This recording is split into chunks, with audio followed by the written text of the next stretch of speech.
It's 8:45pm on Thursday, 12th of January 2017, and this is the Cat's Whiskers podcast live.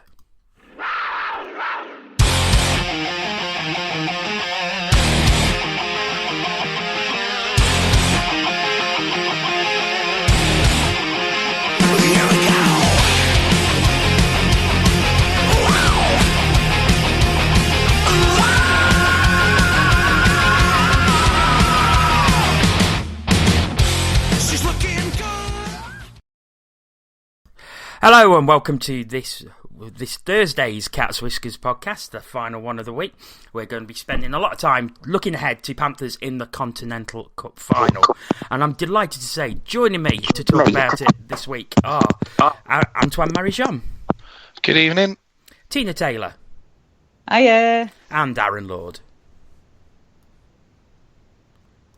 Okay, well, Aaron was there a minute ago, but he appears to have disappeared. So I'll try again. Aaron Lord? Paging Aaron. No Aaron. So it's just Tina and Ant at the minute. We'll try and get Aaron back. I think he's in a bit of an interference area, but we'll get him back soon. We've also got an interview coming up with Owen Bradley of BBC Radio Nottingham, who I spoke to yesterday. He's actually out in Ritten at the moment, preparing for coverage on BBC Radio Nottingham. Okay, so to look ahead to the weekend. Hello. He's here. Hello, everybody. Hello. And welcome, Aaron Lord. Good evening, everybody. Nice of you to join us. Yeah. He was there. Modern technology. And that's the first 2 minutes of this show completely and utterly screwed up. So let's hope that we have no more gremlins for the rest of the show. Live. Alright, so the Continental Cup final in Ritten, Italy, which will be taking place Friday, Saturday and Sunday. The Panthers games are against the Odense Bulldogs on Friday, which will be a 3 o'clock UK time face-off. Saturday, they take on Biberis Atreu of Kazakhstan with a 2 p.m. UK face-off. And on Sunday, Ritten Sport, the hosts, with a 7 p.m. UK face-off. So, we're going to talk about the games coming up. But, of course, Panthers face Odense for the first game, and it's the second time they will have faced them in the Continental Cup this season, having beat the Danish side 5-4 in the last round, which was hosted in Odense. So, Tina, I'll start with you. Do you think that is a help or a hindrance? It could. I don't know. It could be both. It's possibly a help because we kind of know. We sort of partially know the enemy, as it were. We've played them before. We've got a fair idea, what they're going to try and throw at us. And the hindrance could be that, we know that we can beat them. So hopefully there isn't any complacency that creeps in. But yeah, I think having the ability to sort of know the team that is, at least one of the teams that is coming at you is probably a help. But yeah, it just need to watch out for the complacency. Same question. I don't think there's any difference, to be fair. I mean, it's been quite a while since we did last play. We've obviously had injuries and we've signed a couple of new players since then. I don't know.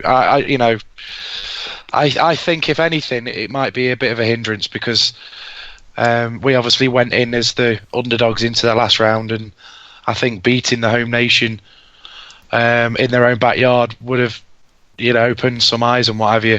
So maybe then this time they won't be taken as quite as lightly as they did last time. Yep.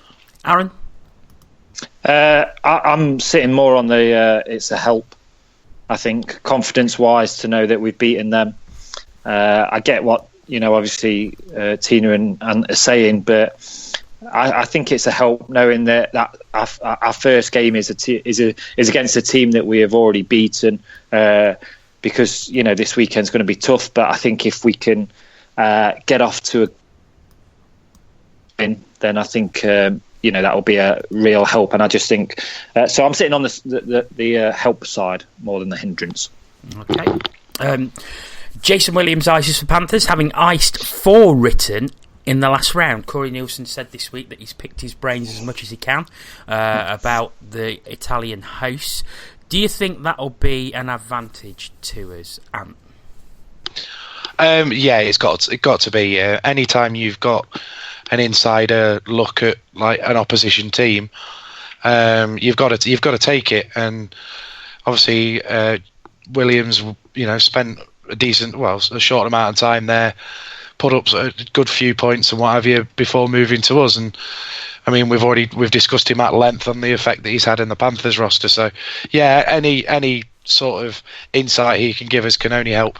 I mean, Tino, when icing for Ritten in the last round, he got 3 goals and 3 assists in the 3 games he played. We'd very much like something similar from him this weekend. Yeah, I would say so. I mean, it's a definite benefit for us. Even taking away, his knowledge of one of our opposition, he's a hell of a player, and he's hit the ground running for us. There's various post articles that I've seen. I think I read one from Brad Moran today, and he was talking, waxing lyrical about the difference that Williams has made coming into the team. Yeah, it's good. It can that can be a good asset for us, because we haven't seen them. We haven't seen Ritten up to this point, so it's any help that we can get, any insight is a definite benefit. So yeah, I think we are going to be looking to Williams to be putting up a few points here and there. The first round that we went in, it was just an absolute goal fest. It's obviously got progressively harder, and I think as we are at the moment, we've got a full complement of bodies on defence, and we're sort of missing a few up front that we would have really liked to have had. I think we've probably got the bodies to deal with it. So, but yeah, I think Williams is going to be one of the key men on the team, possibly the key man with Schultz looking very, very doubtful. Aaron, we already know Jason Williams, what he can do, how important he's become in such a short time.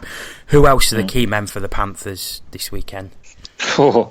Everybody that pulls on a jersey. I think you've got to look at Mika. You'll need good goaltending to win the tournament. I think you're looking at maybe your top scorers. You're looking obviously at Larry Lawrence, like Tina just says. Schultz being out, it seems. Fingers crossed that he might come through the training sessions, etc. But it puts a lot of responsibility onto other players. But to be honest, I wouldn't like to pick one person out. Yes, Williams will be kind of like the key man if you wanted to. But if we're going to win this tournament, then it's going to take everybody, and it will be a whole team performance. I know that's corny, but for me, that's what will be needed to win it. Everybody's got to be on their A game. And I think just on Jason Williams and talking about, obviously having iced for Ritten, the way I look at it is, Ritten know about that one guy. Jason Williams knows about that team.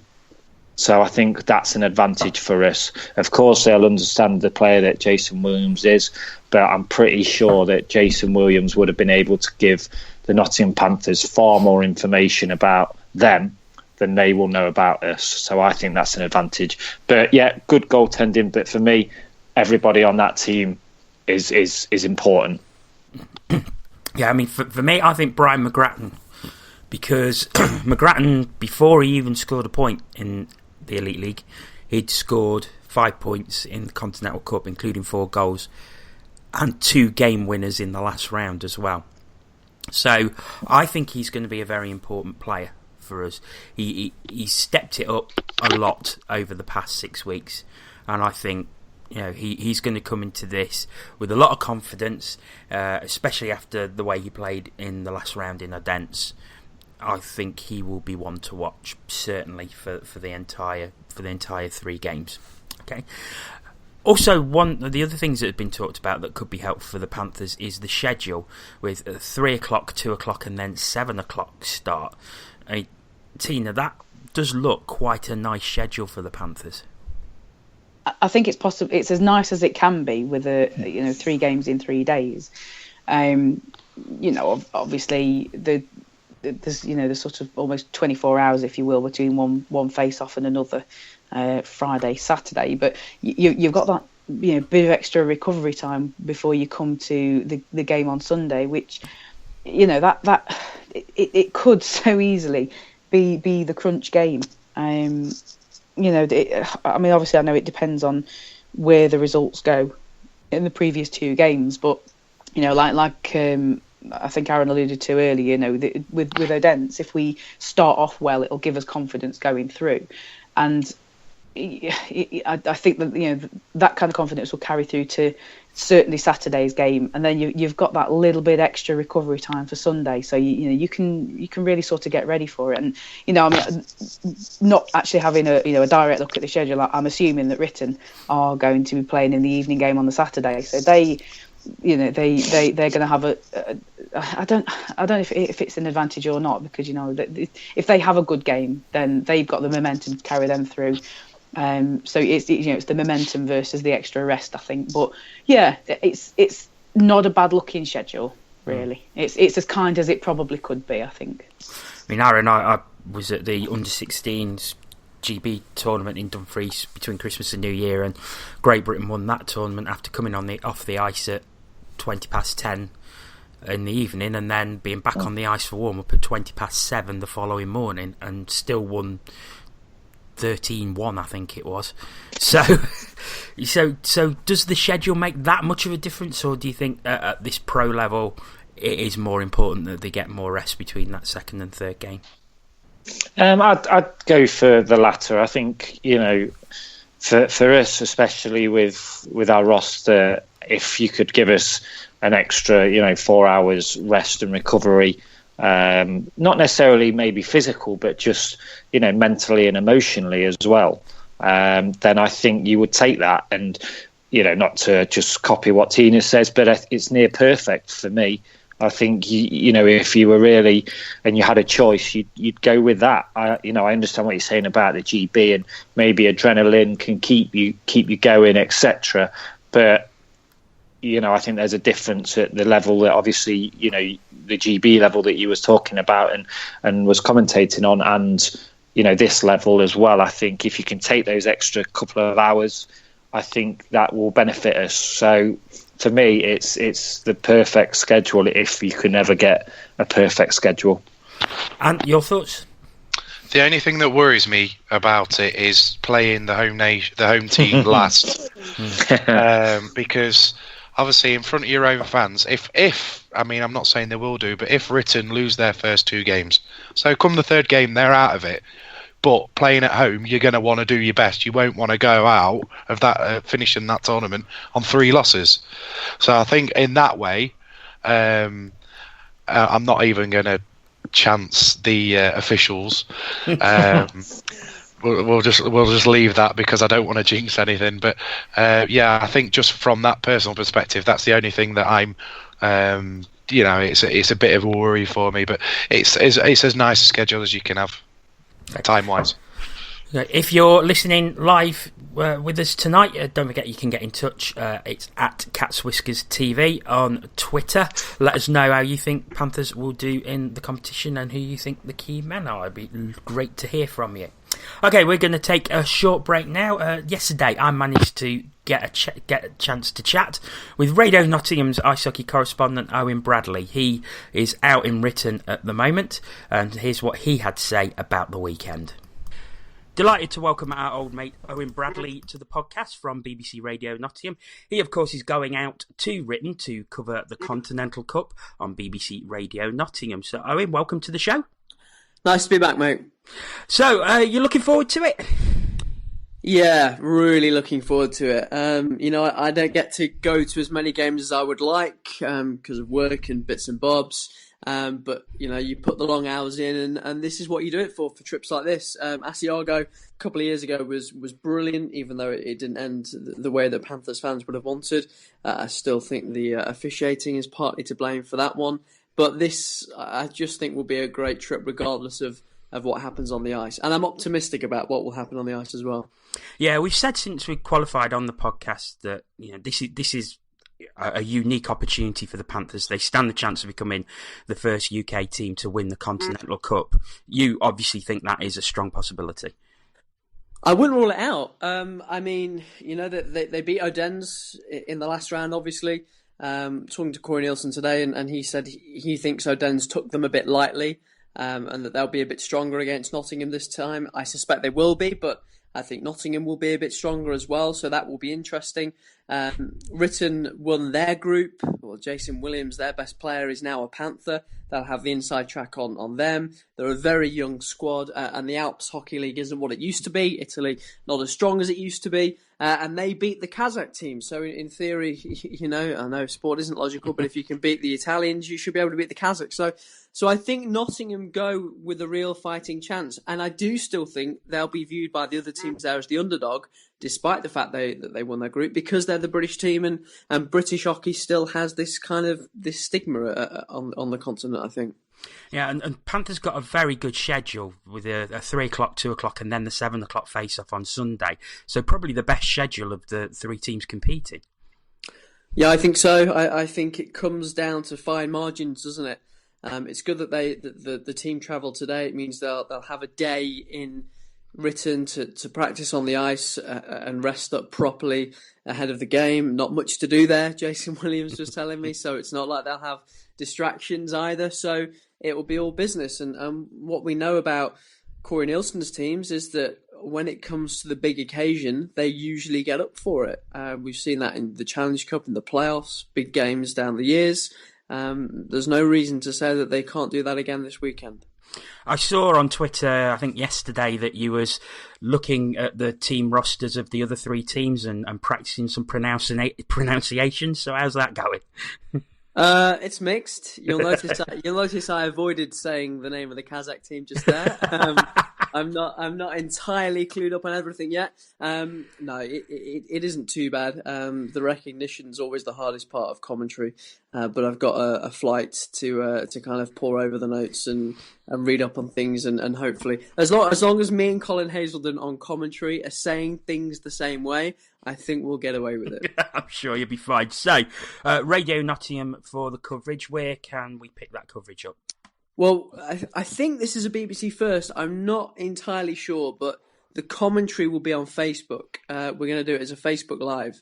No video from us, but it will be like a video, but the audio, if you know what I mean. So, BBC Radio Nottingham, BBC Nottingham Sport is the Facebook page you want, but BBC RNS on Twitter, and I'll tweet all the links as well. Myself and Colin Hazelden on commentary. I think it is a first. I'm not sure that the BBC is doing audio commentary on Facebook, so that's kind of exciting in a geeky little way. But we'll be out there. Cole's going to do loads of stuff for TV as well. We'll try and do a few Facebook Lives with the players, and maybe the coach if he's up for it at some point. So we should have lots for you. Excellent stuff. Well, safe journey out there, Owen, and really good that you're doing the coverage. So, and thanks very much for joining us. Thanks, mate. Good to talk to you. Many thanks to Owen for joining us there. He is currently out in Ritten at the moment.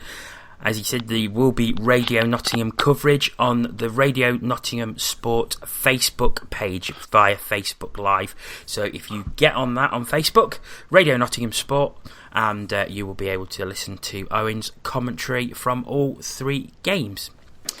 Okay, Tina, over to you, because you've been doing a few stats about the teams that we're facing.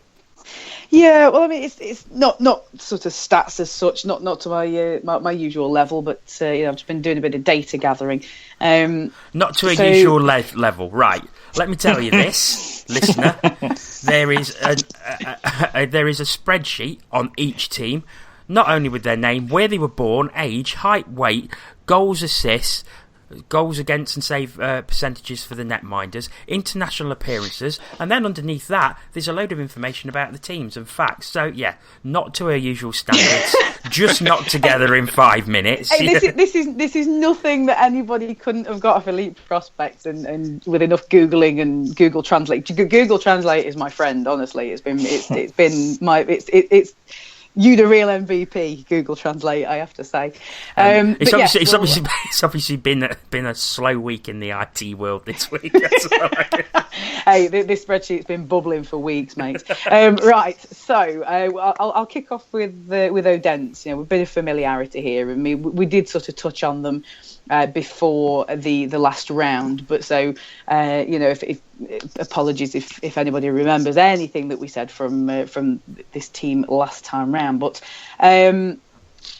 basically the Danish league is seen as like a springboard up to the Scandinavian top leagues, the SHL and such.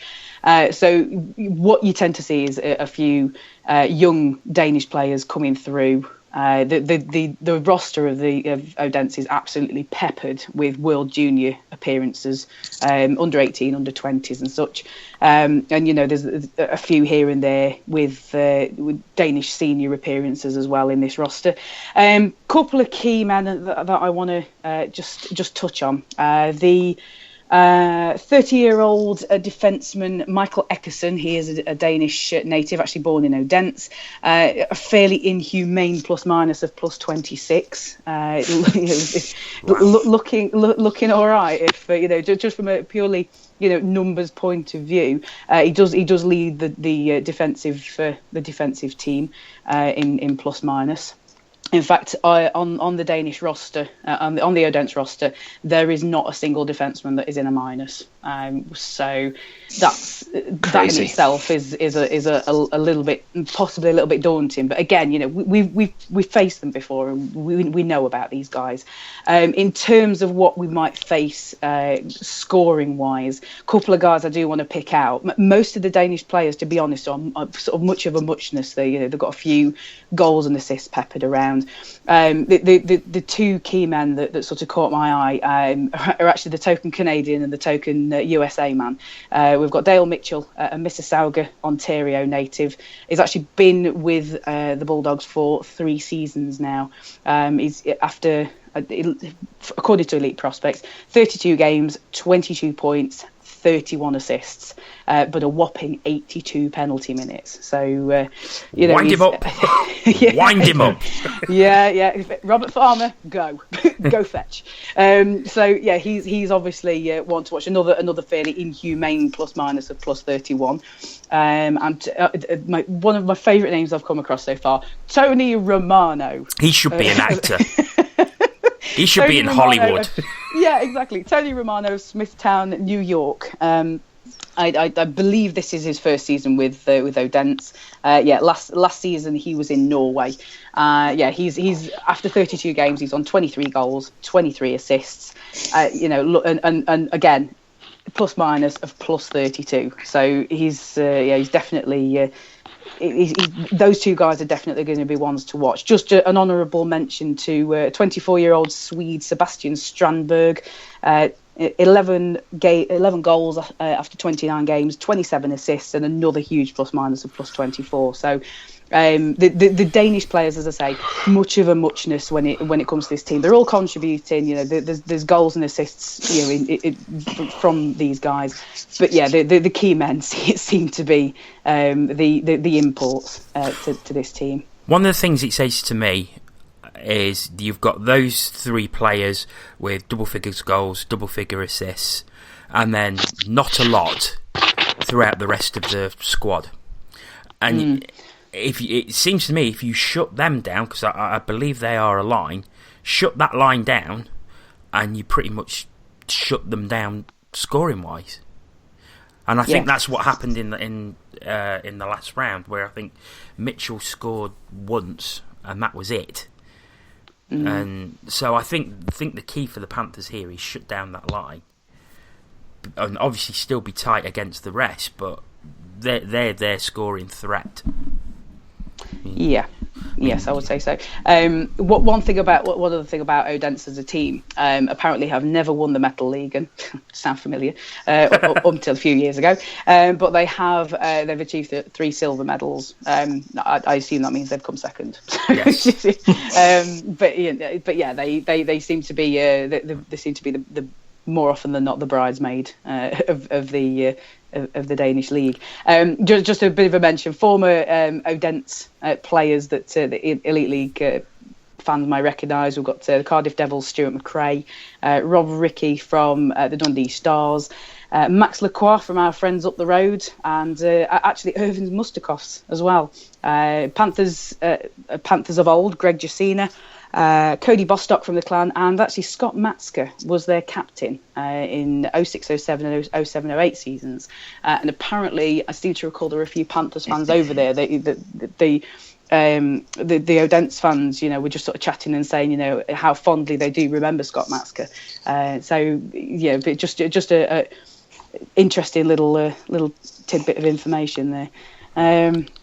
Unless anybody's got anything they want to mention about the Odense team, I shall move on to our Saturday opposition. Aaron, Ant, anything you want to sort of just pick up on?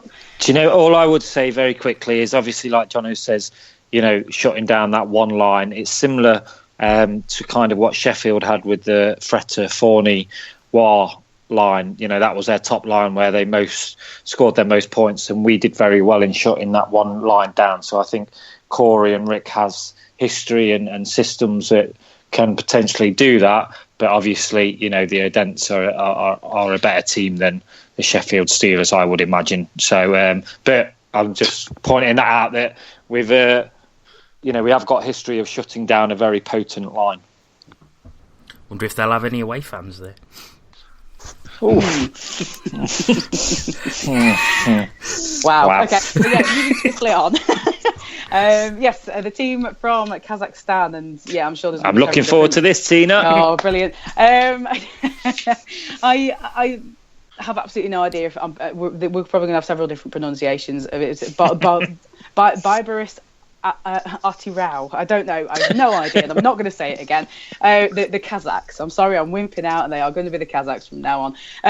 They have a healthy mix of Kazakh players and Russian players, not exactly littered with international appearances, mainly because of the amount of Russians that they have in the team, and obviously it is so difficult to get in the Russian national team with the presence of the KHL. If you're not playing in the KHL, then you often get overlooked for things like that. So it's a lot less. It looks a lot less impressive, but you've got to think of it in the grand scheme of things. In terms of point scoring, plus minus, etc.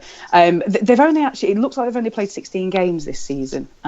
So I don't know if the points aren't sort of levelling out yet, but most players on the roster, they do seem to again be much of a muchness. One or two that you can sort of pick out. There is good contributors in assists. They have a Czech forward called Tomas Vak and Albert Vishnyakov, and I know I haven't pronounced that right. Sounds good to me. I think it'd be Vishnyakov. I think is Vishnyakov. Yeah. Okay, yes. Those two guys, both forwards, contributing a little bit to above and beyond the rest of the team in assists. Goal scoring wise, this was the team I think we expected to probably face the most opposition against, but I'm not seeing that anybody particularly lighting it up. In fact, just goals wise, I'm finding it a little bit disappointing looking directly at the numbers. Obviously, Konstantin Baranov, I think is. Yeah. He's the only one that's in double figures. So, and he's only got 11. In terms of but points per game, he's bang on. He's on a point a game. So that's not to be sniffed at, quite frankly. But when you sort of look at the numbers we've just had a look at with the Bulldogs, it just looks a little less impressive. I mean, obviously you've got to put that up against the standard of the league, which I expected to be a little bit higher than maybe Odense or Ritten. But that's that. As I say, not an awful lot. I don't feel there's an awful lot to talk about in the Kazakh team because as I say, the numbers are quite average and quite steady throughout the team, isn't it? I don't think they've got anybody that we particularly need to be looking at to shut down. I think it's going to that one is going to be, just 4 consistent lines coming at us, and so in a way that's possibly more dangerous. One thing that does stand out to me is the number of players that are over 30. Yes, they do have a very experienced roster. I mean, one of the chaps I just mentioned, Thomas Bak from Czech Republic, he's actually 38, so very, very experienced. Just a few odds, and sods to just point out about this team. When it was announced that we were going to be playing them, and I may have mentioned, I can't remember if I mentioned this live or whether it was after we'd finished recording, but this team was actually the subject of Mike Danton's hockey blog. It's one of the teams he went to after he was denied a visa coming into the UK, and it wasn't good. There was an awful lot of controversy, and he had an awful lot to say about it. And I don't think he'll ever be welcome in the country, never mind in the city again. From what he said about it, just a few other notable former elite league players that have also graced this Kazakh team. Marek Pinch actually came to the Steelers from these guys. Nikolai Ladijin of the Stingrays was also there for 2 seasons. Matic Kral of the Blaze and the Vipers. Obviously, Mike Danton, and the same season, apparently, Ian McDonald, former Panther. Martins Rytums was also on the roster at one point or another, and a couple of names which one name I certainly don't recognise, but I just sort of had a nosy. But Kaspers Artesenko of the Giants, and Ricard Berzinch from the Storm last season.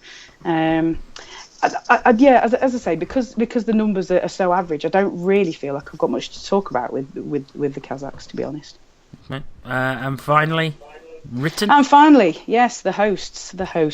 So once again, you're back into the roster, a roster that is absolutely peppered with international appearances. There's quite a few that. I think the one thing that does benefit the Italians is the league that they are in, the Alps League. It has a limit of 4 imports, so you can only ask for 4 imports. I think they've recently just signed a Canadian defenseman. He's only played 1 game for them, and I think that actually takes them over to 5. So I'm not sure if somebody's injured and they've just signed him as cover or something along those lines. But obviously there's some sort of import rotation going on with them at the moment. In terms of who to watch, one to watch is probably their Canadian netminder, because he's the tallest man on the team. They are quite, generally speaking, they're quite small. I think the forwards certainly have got a bit of a lack of height, I suppose, to them. Point scoring, we're sort of, we're into some inhumane plus minuses from certain players. One thing I do find interesting about Ritten is they have 3 sets of brothers in the team. One set of those brothers, they're actually Swedish twins. So Vancouver Canucks, you're not special anymore. These 2 guys, they've got similar goals, similar assists, similar plus minus, and absolutely identical penalty minutes. If you look at their elite prospects mini bio as well, when you've read one, you've read the other. So typical twins, really. And both these guys, Oscar Alstrom and Victor Alstrom, they have plus minus of 22 and 25 respectively. 17 goals, 17 assists for Oscar, 14 goals, 21 assists for Victor. Not sure if they're playing a line together, but I think it'd be daft to split them up. I think anybody who's ever watched the Vancouver Canucks knows how well the Sedins work together, so you'd be daft to not play them together. And seeing as though they're getting similar points, they're probably trading goals and assists left, right, and centre. A few other guys just to pick up on. Simon Costner, a Bolzano born Italian. 30 games, 17 goals, 16 assists, plus minus of 23, as you do. There's and I think there is only one defender. There's only one defenseman who is registering as a minus, and that's the chap who's only just come in, Brandon Cole, the Brandon, Manitoba native. He's only played the one game, so he's not really. You can't really judge him on that. And I think they've also got a couple of juniors who they're kind of floating between Ritten seniors and the junior team. So they're sort of trying to find their place in the senior team at the moment. Okay.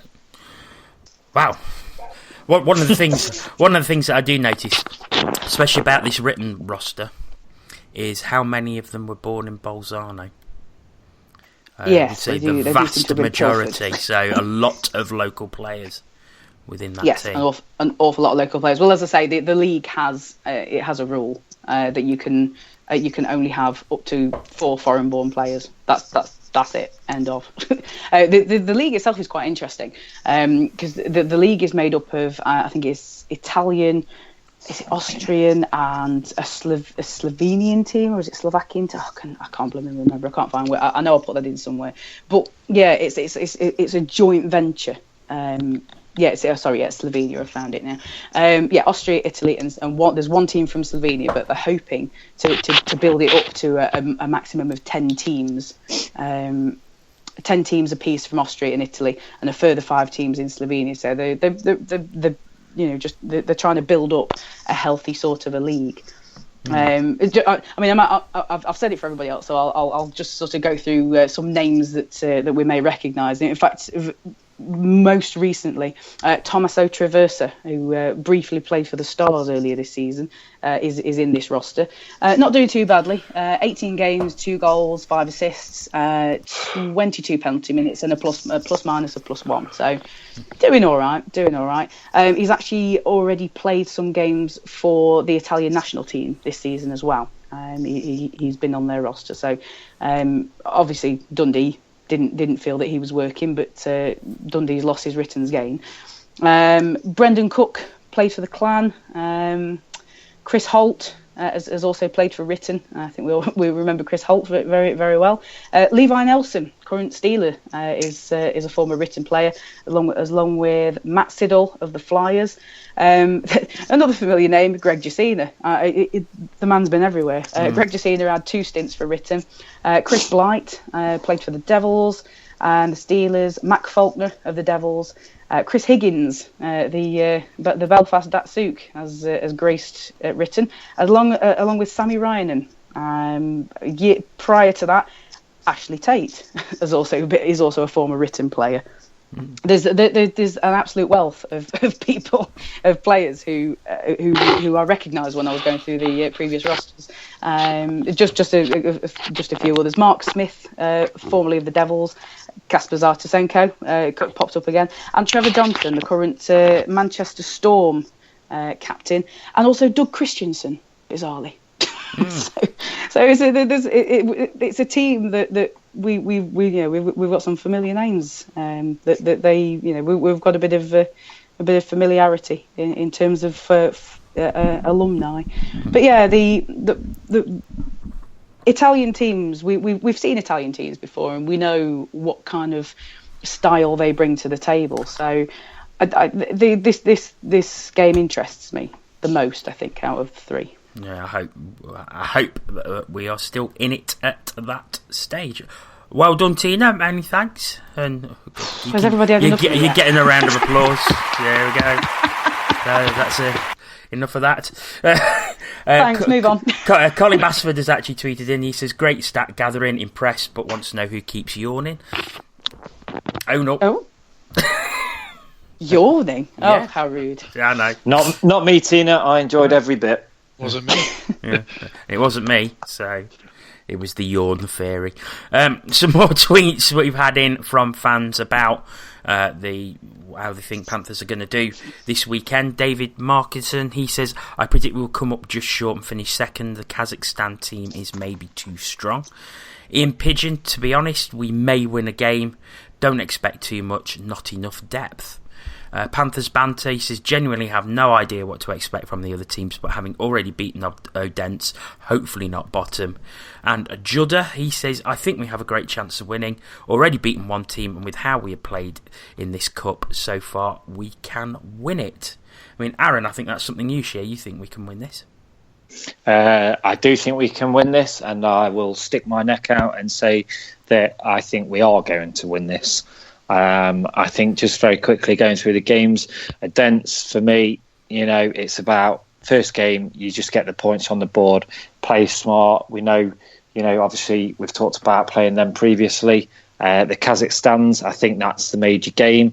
I think that'll be tough, like Tina just says. That's going to be 4 constant lines coming at us. I think in that it's not discipline will be a big factor in that one for me.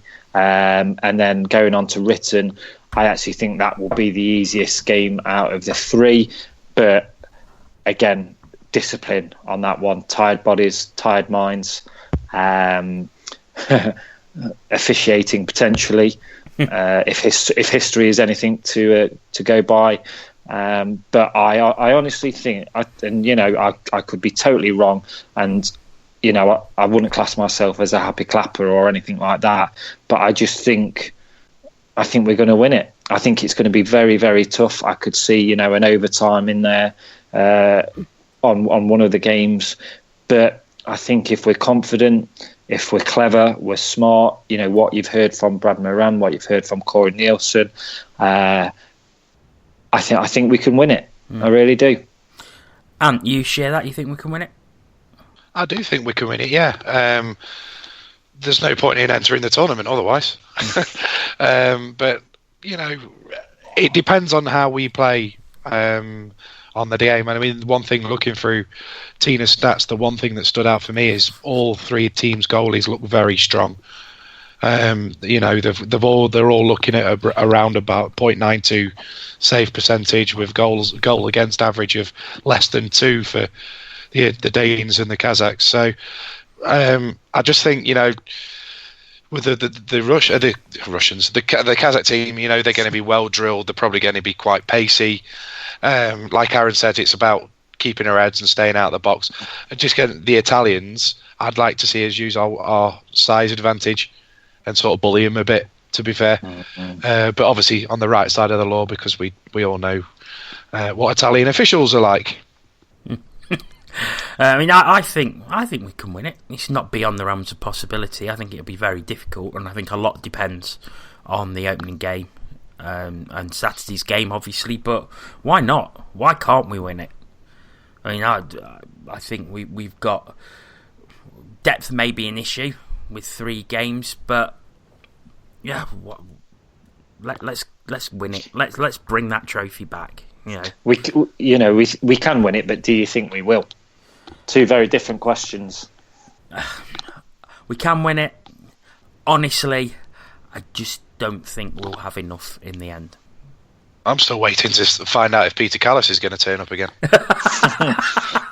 Be nice, and if he plays anything like he did in the last round, I'd happily have him back. But well, to be fair, we could do with somebody to plug the gap that Stephen Schultz might be leaving. I'd like us to have 4 lines.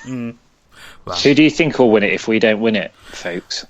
I think the hosts are probably looking good for it. I mean, it's their home rink, so I think you've got to give it advantage to Ritten to start with. I would say if we don't, it'll be Burberry's.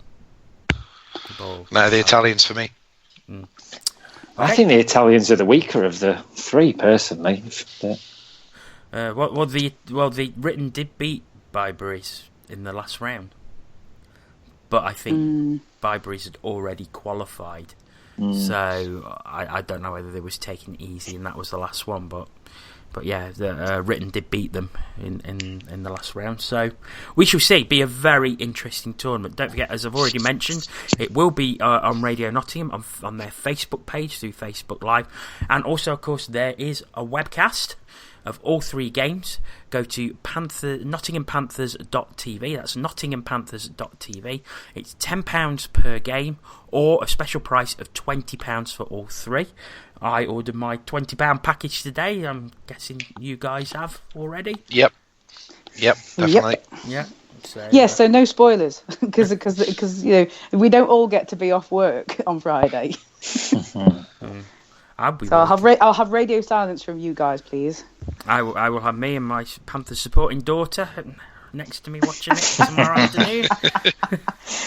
Can your wife hear you say that? What she's been saying over the past 24 hours, and that actually leads us very nicely in to the next part. So we will leave the Continental Cup there and look at some of the other news in the Elite League. And the Sheffield saga continues to rumble on after programme notes from David Sims and Tony Smith from last night's game against the Edinburgh Capitals have caused even more controversy. It was something we talked about at length on last night's STCW podcast, and you wasn't on that. So just quickly, your thoughts on this whole thing. It's a bloody farce, to be blunt. I don't understand how you do that in the first place. Anyway, to the webcast thing, I can kind of understand if that's probably the thing that's would affect the attendances the most. I don't believe the tripe about venues screening the games at all. I mean, how many sports bars have they got in Sheffield that actually care about ice hockey enough to put the games on? Very few, I'd wager. The only one I can think of is owned by Tony Smith. It's a Steelers bar. Yeah. Exactly. The away travel thing's a disgrace, though, to be honest. I mean, you mentioned it on last night's podcast. You talk, how people have already paid to get into the rink to see the game that they're going to then buy their tickets to the away games. How the hell is that affecting your attendances? It's rubbish. I mean, I thought originally that they might be taking it in-house like the Panthers did. They stopped the Supporters Club away travel, and then obviously it's all now run from the Panthers themselves. But they're still providing travel. Exactly. It's still providing travel. That's what I thought was happening. Just to stop that altogether. And what makes it worse is he's the Elite League chairman. This is the guy. He's basically said to all 9 other teams, "Tough. You're not having our fans' money. We want all your money instead." And I know you weren't in favour of a boycott, but I mean, I've not travelled to Sheffield for a couple of seasons now, anyway. But it's just horrible. It's a really horrible thing to do to your fans, and to treat the other 9 Elite League teams like that as well. It's a disgrace, to be fair. And I could go on forever and ever on this, but I'm not going to. Fair enough. I can feel myself getting more and more angry as I talk about it. So. We wouldn't like you when you're angry. And the thing is, it's been interesting seeing some of the Steelers fans' reactions. I mean, as most people know, my wife is a Steelers fan. She's bluntly said that she isn't going to another home game all season. She says she'll go to away games and that's it. She is not going to any home games at Sheffield Arena in protest because of the way she feels that the ownership is treating the home fans. And I guarantee you she's not going to be anyone that does that as well. He's I mean, don't get me wrong, I've seen plenty of him that are still drinking his orange Kool-Aid, or his Orangeade, if you like. But there are a lot of angry Steelers fans out there at the moment, and for a team that has history of financial difficulties and what have you, the last thing we want is for them to go bust again. I mean, one of the things that me and my wife was talking about last night, and it was about these programme notes, and I mean, one thing I would give a lot of respect to Tony Smith for is he basically took a club that was on its knees. It had just come out of the Paul Reagan fiasco, and I think they were in the last chance saloon then when it came to owners, because they've had so many dodgy ones that it had to be someone who was going to effectively run them properly. And he appears to have done that. He seems to have got them on an even keel. He seems to have got them, well, the attendance is growing, their merchandise growing, sponsorship, everything that you need to run a successful club. And I think he's done really well. And the thing that me and Helen talked about last night is he's probably completely and utterly destroyed that with one programme article. 5 years of hard work to get them to where they are, where they're, one, looking financially stable, and two, winning trophies regularly, league championships, and that seems to have completely and utterly undone all the hard work to get there. And the thing you have to wonder now is, will he ever get it back? Well, it's something. I mean, I've been sat down and sort of admired what they've put in place over the last couple of seasons. You know, the webcast that they did was excellent quality. Commentary team aside and what have you, but the quality of the webcast itself was brilliant. The sort of the scouting network, if you like, that they've put in place, the using Thompson as the figurehead, and then they've got the assistant coaches and everything, paying for Thompson to go on that scouting trip to the States and what have you, looking at that youth development, those 2 youth contract players that they've got on. There's a lot that they were doing right, and I was just sat here as a Panthers fan going, bloody hell, I wish we could do something like this. And like you say, from one article, and the worst thing for me about that article is that bit at the end when he goes about, well, you're welcome to run your own coaches, but good luck with it because you've got to go through all this red tape. It's like, yeah, stand down, you pompous git. Come on, think about your fans for a minute. Well, on that, I know someone who owns a coach company, and I sort of sent that and said, what's all that about? And he goes, it's absolute rubbish. all someone needs to do is hire a coach, all that's taken care of by the coach company. So it's utterly ridiculous. Shelley's ran plenty of coaches from the legend. Yeah. As in addition to the Panthers travel ones, and I can guarantee you, she, if anybody knew about it, she would, and they don't have to go through all that stuff either. So, no, it's sickening, to be fair. One thing that has come out of it is Coventry, who are playing to Sheffield at the Sky Dome on Sunday, have offered Steelers fans a free buffet at their sponsors Genting Casino on Sunday afternoon. I think that is just fantastic. Trolling level experts, quite frankly. That is absolutely brilliant. Although it's a way to respond, but without being. I won't say the word, but the word is a swear word. without being gits about it, you just go in. Come on, Sheffield. Come on. We'll take you under our wing. We'll look after you. It's brilliant. Yeah. Although offering free stuff to Yorkshire folk could mean there's about 5,000 Steelers fans in Coventry on Sunday. So. Don't worry, they'll find a way to squeeze them in the sky. There'll be some of them standing on the rafters. They'll be hanging off the lights.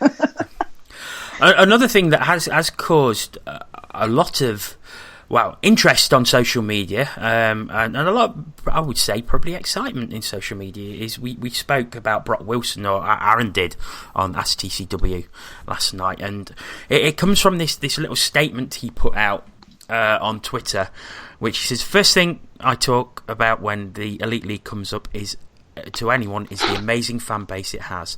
The passion every club's followers has is second to none to no other league. I've even spoken about some of the games being louder and more engaged than that of the NHL games. I've seen a lot of things as of late from the league where I see it starting to take steps backwards, and it needs to stop. The old boys club ideal needs a revamp of people involved, willing to do what's best for the league, its players and its fans, putting its own agenda aside and agreed to advance league quality and fan experience as a whole. They've gotten the league to where it is now, but it's time to stop accepting mediocre and start calling for changes to be made to the Elite League to what it could be.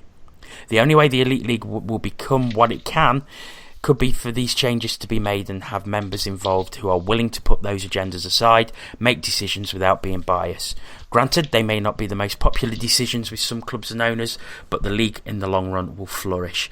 Therefore, owners and their clubs will flourish. It doesn't happen overnight, but it has to start somewhere before the fans turn their backs on these clubs, and once that happens, you will never get them back. I don't think the league is in a position to lose these fans who so passionately give them so much in the first place.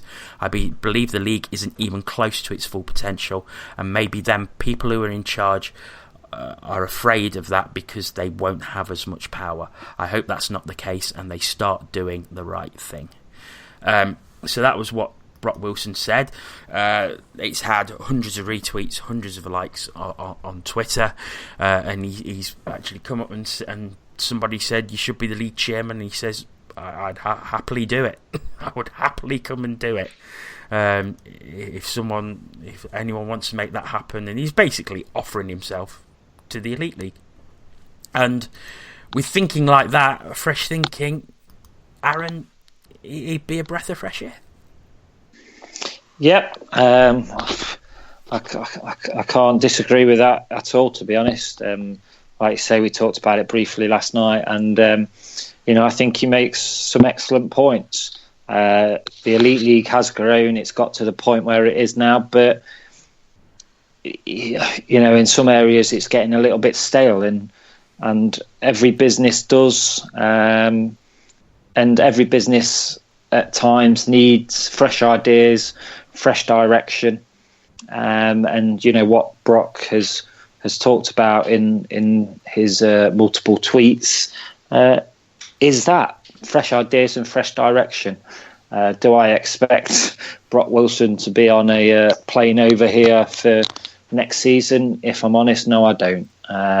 But I think it's a really good thing that somebody that has played in this league is very passionate about this league.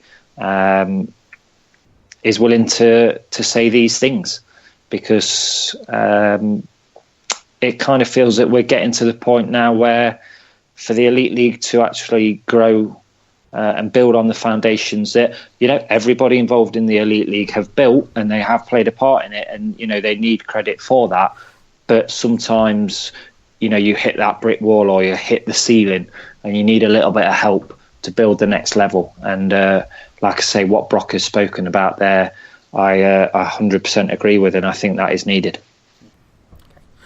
One final thing before we sign off. Devils' Patrick Bordelot has had a one-match ban upheld by DOPS after a check to the head of Zach Sullivan of the Clan last Sunday. No further punishment for Jeff Brown from DOPS after his 2+10 check to the head penalty last Saturday. So just on that Bordelot incident, and it's something we did talk about on Monday, but do you think that's fair enough, Ant? Yeah, it's fine. It's fair enough for me. Like I said on Monday, I didn't see a lot wrong with it other than the fact he leaves his feet. So a one-game ban to me is fine. Tina? Yeah, I'm pretty much of the same opinion. I don't think it would have even been that had he not left his feet. I think you keep your feet planted on the ice. I don't think there's a ban coming there at all. Aaron, final word? Yeah, I haven't really got much to add. I think obviously the leaving the feet, like the other people have said, is and it is. I think the first point of contact is the head for me. And yes, you could say big guy against little guy, but yeah, I think the DOPS have backed the officials there and not caused any more punishment. So yeah, suck it up, I'm afraid. Okay, well, that is it for this week's podcast. Thank you very much for you for listening, not only tonight but to the 3 podcasts that we've produced this week. All that remains to be said is good luck, Nottingham Panthers. Smash it, bring that trophy home, become history makers, and we will all be extremely proud of you. So all that's left to say is thank you very much to Antoine Marijon. Take care of yourself and each other, and Forza Panthers. Tina Taylor. TTFN, go Panthers. And Aaron Lord. Lads, these opportunities don't come around very often. Oh, he's going all Winston Churchill, isn't he? You have an opportunity to write your name in Panthers history. UK history. Forget about UK hockey. It's all about the Panthers. Come on. You stopped me in my tracks anyway, you. Yeah, I'm looking for the Dam Busters theme tune to play over you. Hard work, effort. That's all we ask. Give it your all. Let's see what happens. But good luck. Good luck. Good luck. We will fight them on the beaches. Oh, somebody stop it. Somebody stop it. Just play the outro, John. See ya. Right. Yeah, you're getting muted. So thank you very much for listening.